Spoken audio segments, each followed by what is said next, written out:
One of the first Type 7C U-boats, U-96, launches in Kiel. Leaving its home port behind, it completes a very successful patrol in Atlantic, during which manages to sink 7 Allied freighters into convoys. U-96 now arrives to French port on Atlantic, from where its crew will continue a promising career. Skippers among themselves call the current period happy times, because Allies don't seem to be ready for the fight against modern U-boats.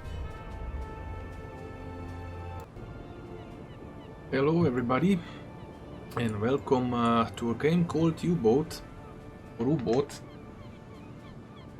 We are at port already, pretty much equipped up for our first patrol there. It is January 14th, 1941.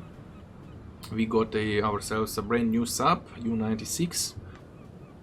And, well, we have Captain Lucky, second in command Wolfgang. Hans is gonna take care of torpedoes. Hugo's gonna be our chief engineer officer. Chief engineer, mostly taking care of engines. And Otto, he's gonna be on, our sonar man. So yeah, we're getting ready for the first campaign. I already put, equipped some things like rebreathers and spare parts and medikits. We are loading up the torpedoes, and our torpedo situation will look like this. So T1s and T2s, two T2s. We're still moving this from the warehouse. In the aft torpedo tube, I think we'll have a T1 and T2. T2 loaded, T1 moving from the warehouse. Okay, we do have food supplies. Pretty much everything is ready. Oops. Yeah, the crew is eager to go out at sea, so let's get everything up on the sub and start our first patrol. This is gonna be a playthrough, sort of a tutorial. I have around 100 hours in game. So, and a bunch of mods installed, which do increase, well, let's say increase realism, a word that is thrown around in simulations or sub-simulations. But the thing is that the game is actually still in beta stage. It's going, well, it's making quite a nice progress lately, and I hope that the developers are gonna make even more progress on the game. A new beta patch 129 has been announced, and it should improve a few more things. But yeah, anyway, the game is good, the game is fun. So we're gonna play, let's say, a campaign. Let's say, yeah, we're gonna play sort of a campaign, still in sandbox mode, but the time progresses and the Allied escorts and convoys, you know, it's getting tougher and tougher with time to attack them, sink them, because they get better equipped. There's more and more escorts, destroyers that are escorting the convoys, so it gets progressively harder. Now, three main things you can find in the port. One is the leading officer. This is where you get the missions and select which missions would you like to take. I already took a mission. Yeah, you can also get favors from the Admiralty. We'll take a look at this, well, sometimes. Later.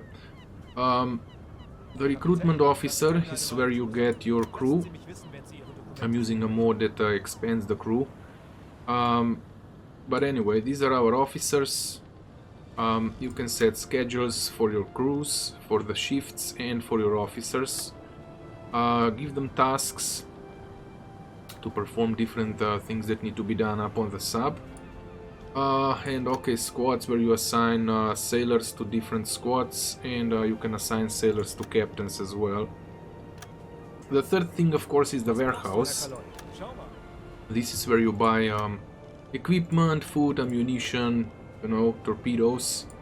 You spend, we call it renown, in game it's called budget. But this is where you actually Equip your submarine for the next mission. I've spent it all because it's our first mission and we are definitely not having enough renown to equip it the way we would actually equip it for a say a normal patrol later on. Okay, so let's get moving. Now, first of all, always be careful when you leave the port. Go slow, because sometimes, you know, you can actually ram into some other submarines or ships or whatever. Let's go up on full position and let's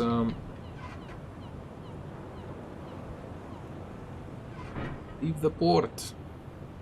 So we'll leave our mistresses behind. This is the port of La Rochelle.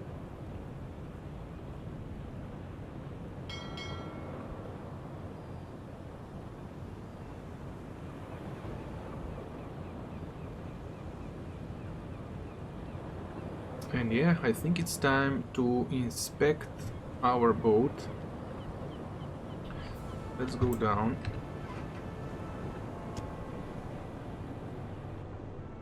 First, the conning tower. This is where the TDC is. I also use the TDC mod. It's actually what got me into the game, so it's a tracking system that the Germans made for U-boats to track targets. We'll take a look at this later on, because it's needed to be, I mean, you need it to perform any kind of torpedo attacks. So yeah, this is where the attack was actually performed, you know, on the subs. This is where the attack periscope is. And you needed another officer to put in the dials and stuff like that. Usually they done it that way. So, going further down into the sub, if you'll manage to look down, climb down. Command room, lots of stuff here. Dive planes, or actually the depth steering. These are the ballast valves. As you can see, we just changed course. You have a lot of options. We'll take a look at that when we play. Navigator stations, so plotting maps, plotting courses, stuff like that. Where is the... Now this is where you measure the depth beneath your keel. You have two options.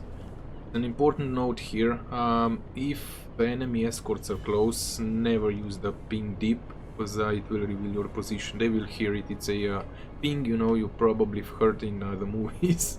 Anyway, use the shallow ping. It only reveals if the seabed is at over 125 meters. I mean, it's unable... Oh crap. Pushing me around, boys. Use it. It's undetectable to the enemy, but it is unable to detect the seabed at over 125 meters. But it's what you'll need. Okay, the pump. This is what they use to pump the water out. It lost its effectiveness if you went deeper. So yeah, this can get quite scary if you get flooding at greater depths. Let's say greater than 150 meters. The bilges.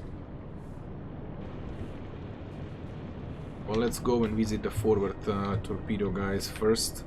So this is the sonar and radio, and so auto on our radio listening station.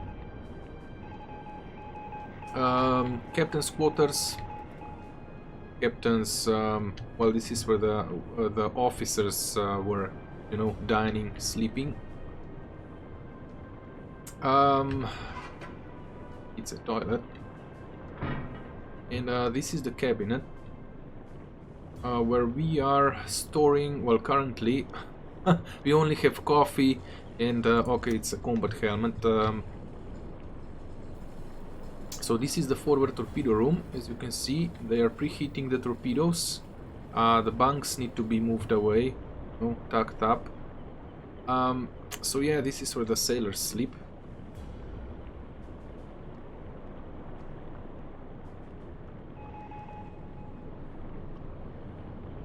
Okay, let's go and check the engines. Actually, the kitchen, where our cookies, and of course the main storage room. Ooh, this reminds me. We're gonna fill up the potassium absorbers, which was a CO2 scrubber. This is the toilet, another one. A CO2 scrubber. Oops, don't turn it on. We'll put this in. So there are ventilation for the sub, and these are the diesel engines.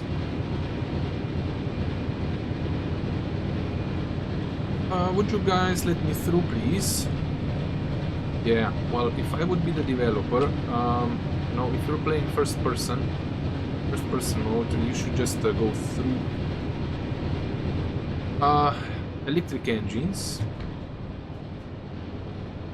This is where we salvage replacement parts, or actually turn them into useful parts.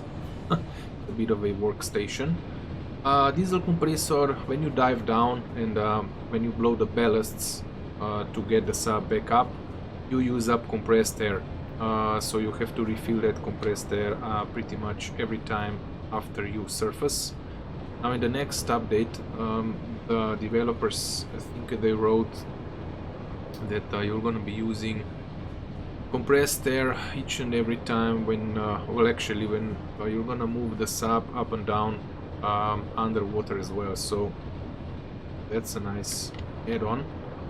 Auxiliary generator, they use this to actually fill up the batteries when the diesel engines were off, for example. Yeah, and the rear torpedo tube, or the aft torpedo tube. So yeah, a brief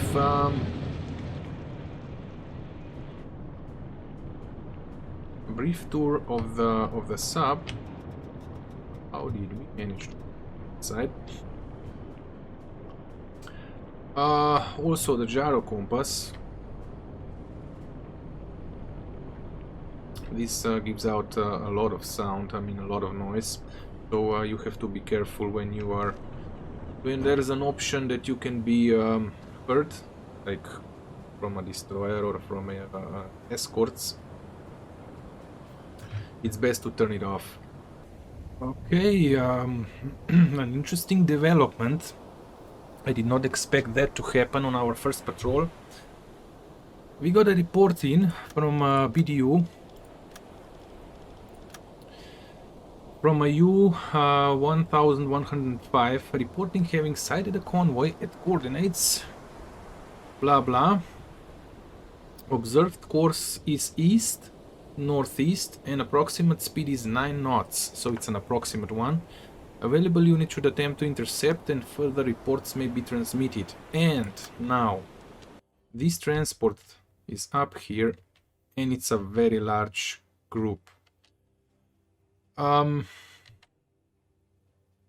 It's actually a very bad idea to engage it in a first patrol, first mission, because our crew is still completely inexperienced. So if we go and attack this group, this convoy, we're gonna experience some very serious discipline issues.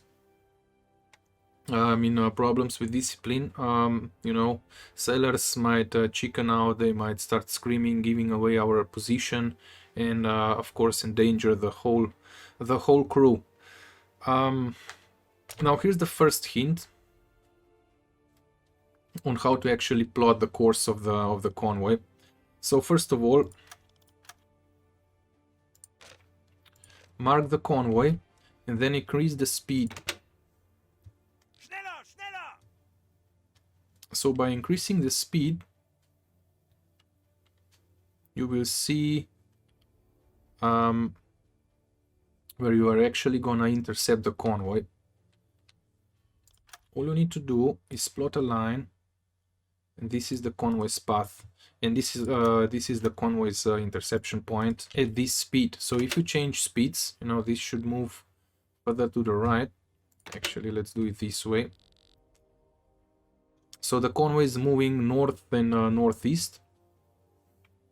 But yeah, we do want to come sort of in front of the convoy. So we're gonna go max speed, and we're gonna put somebody, actually Wolfgang here is gonna be sent up on navigation. Both of you are now chief engineers, so they're gonna take care of the engines. So yeah, this will actually make you spend less fuel. You can see if you assign 2 sailors to the officer that's working on the engines, fuel usage drops by 30%, and the same goes with navigation. Says thanks to better navigation, we will save 20% more fuel and more energy. So we're gonna go and try and close up on this convoy, and I'll keep you guys updated when we find something a bit more tangible.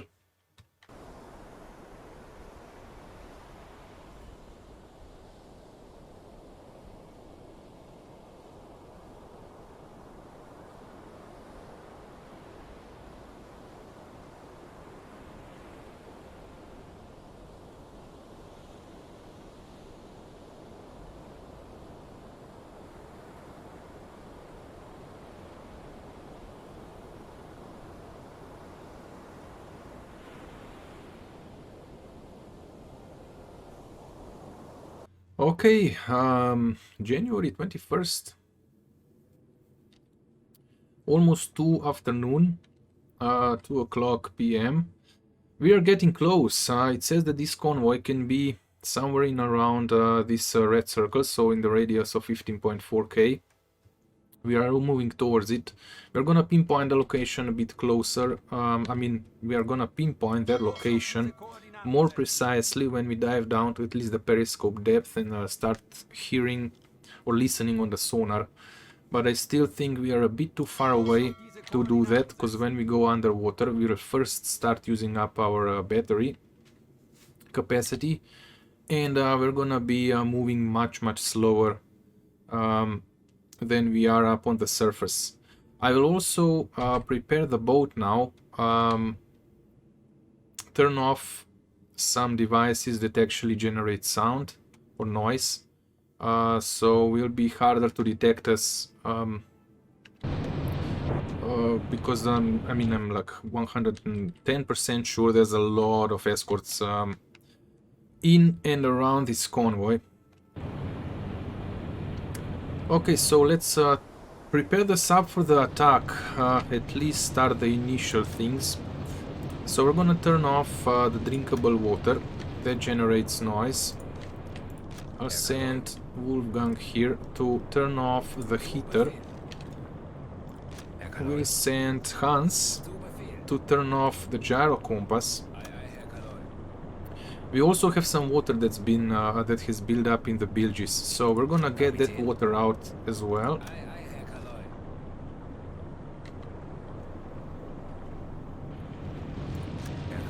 Okay, we'll also turn off the fridge. Now the torpedo situation is we have 2 T1s, tube 1 and 2, and 2 T2s in tube 3 and 4. T1 torpedoes leave a bubble trail, but the good point is, one is range, the second good point is you can set their speed. So you can fire the torpedoes at different speeds, meaning that let's say you have 2 ships, you know, you fire at the furthest one first, and then you fire at the one that's closer, so both torpedoes kind of hit at the same time. Because the ships start evading, they usually slam the brakes, you know, when their alarms go off and when the convoy is attacked. We still have enough food in the galley. And yeah, we've spotted the chimney smoke, so it seems like that the convoy is up here. Time to change course, and Yeah, we'll dive down to periscope depth, though there's still 8 kilometers. We're gonna go and try set the intercept course. Now we do have the exact location of the convoy, so we'll mark it. They're moving east-northeast, approximately 9 knots. So we'll still have to measure the speed of the ships when we find them. But yeah, I'll keep you updated when we actually get into well, when we actually get the sight of the ships in the convoy. It's a fairly large convoy.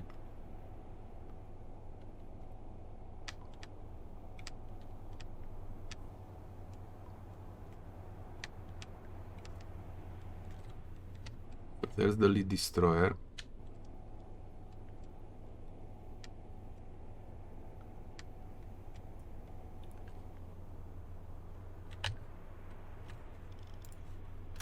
An oil tanker. Seems like a T2. Ooh, that's a juicy target. Oil tankers are primary targets. Ooh, this is actually the leading destroyer.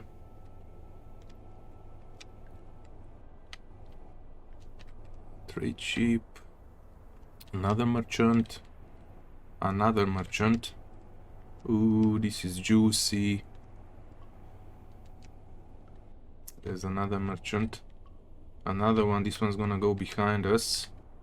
Another one. So we're looking straight to the right, 90 degrees. Anything else? There should be some escorts behind us. We'll see. Oh boy. We just found ourselves our primary target. Why cannot I lock it? Ooh, that's the aircraft carrier. Holy crap. This is on our first mission. This is gonna be our primary target, primary objective. So it's at 110. Oh, we'll have to maneuver into position. And there's another destroyer.